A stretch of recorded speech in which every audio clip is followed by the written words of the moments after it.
A guy spots a sign outside a house that reads "Talking Dog for Sale." Intrigued, he walks in.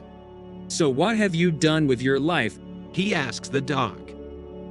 I've led a very full life, Says the dog. I lived in the Alps rescuing avalanche victims. Then I served my country in Iraq. And now I spend my days reading to the residents of a retirement home. The guy is amazed. He asks the dog's owner. Why on earth would you want to get rid of an incredible dog like that? The owner says. Because he's a liar. He never did any of that.